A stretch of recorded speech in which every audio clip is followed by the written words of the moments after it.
Essa semana, o Conselho Nacional de Justiça e CNJ, ele condenou por unanimidade o ex-juiz Marcos Scalésio.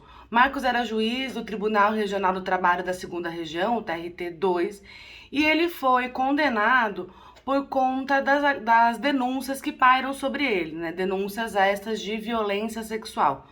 A advogada Luanda Pires, que atende, trabalha com as vítimas do Scalésio por meio do Me Too Brasil, já reuniu mais de 100 mulheres que se apresentam como vítimas das más condutas do ex-juiz e agora também ex-professor. Bom, gente, ele foi condenado e ali a gente tem, né, na Lei Orgânica da Magistratura Nacional, uma lei de 1979, tem ali algumas previsões de punições disciplinares, né, de sanções disciplinares que podem ser aplicadas em casos de más condutas por juízas ou juízes. E entre essas sanções, a administrativa mais grave é a chamada aposentadoria compulsória com manutenção de vencimentos correspondentes proporcionais ao tempo de serviço. Vou explicar o que é essa expressão comprida e um pouco complicado. Basicamente significa que esse juiz, ele agora ex-juiz, ele foi aposentado, então ele não vai mais atuar e trabalhar como juiz, mas ele vai continuar recebendo uma remuneração mensal proporcional ao tempo de serviço que ele esteve na carreira. No caso dele, algo aproximadamente em torno de R$ 32.000. É isso mesmo. Um homem que abusou do seu cargo de juiz, né, um cargo extremamente relevante para a democracia de qualquer país. Ele usa, então, e abusa desse cargo para cometer violências sexuais contra advogadas e servidoras públicas e também contra alunas, né, para as quais ele dava aula como professor de cursinho. Cursinho para OAB, né? Ele era professor nesse sentido. Ele abusa então dessas posições de poder para cometer violências sexuais e subjugar mulheres e ao final é recompensado com uma aposentadoria, ou seja, ele não trabalha mais, né? É certamente algo que muitos brasileiros e brasileiras gostariam de poder ter, uma tranquilidade de não se preocupar mais em trabalhar todos os dias e ainda ganha R$ 32.000. Bom, gente, isso está, como eu falei para vocês, previsto em lei, né? Então não teria como o CNJ puni-lo de forma mais gravosa, né? Ou seja, com uma demissão ou com a remoção, uma aposentadoria sem a remuneração. Inclusive, mas esse fato, né, gente, não tá passando desapercebido. Muitas e muitos de nós estão consternados, né, se perguntando, mas como assim? Que privilégio é esse? Inclusive, a ministra Rosa Weber, ministra do STF, que é também presidente do Conselho Nacional de Justiça, no julgamento desse caso, ela apresenta ali a sua lamentação de que a legislação permita que uma pessoa acusada dos crimes que ele está sendo acusado, quando aposentada compulsoriamente, continue recebendo uma remuneração, né? Não é mais um salário, mas é uma remuneração.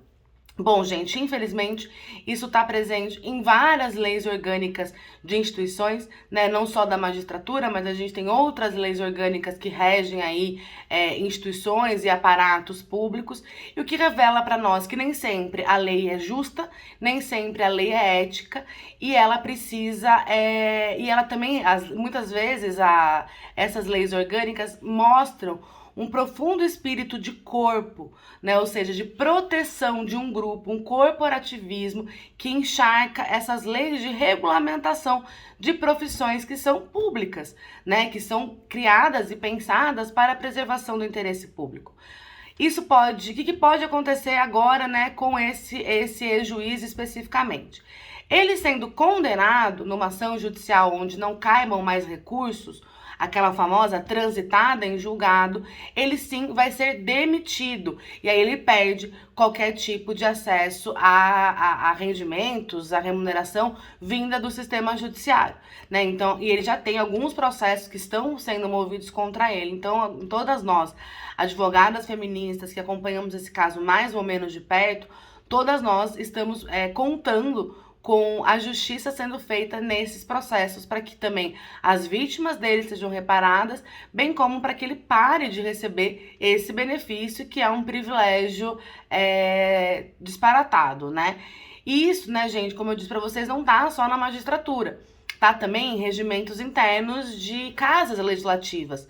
Vocês devem se lembrar, por exemplo, do caso do Fernando Cury, que importunou sexualmente a deputada Isa Pena, e a punição que ele recebeu do Conselho de Ética da Assembleia Legislativa do Estado de São Paulo foi a punição de 180 dias de afastamento remunerado com a preservação do seu gabinete. Ou seja, ele ficou 180 dias sem trabalhar, com toda a sua equipe sendo remunerada e trabalhando, e ele ficou aqui viajando pelo estado de São Paulo e aumentando, incrementando a sua base eleitoral, né? Então, o que pode ser feito, né, para que isso mude?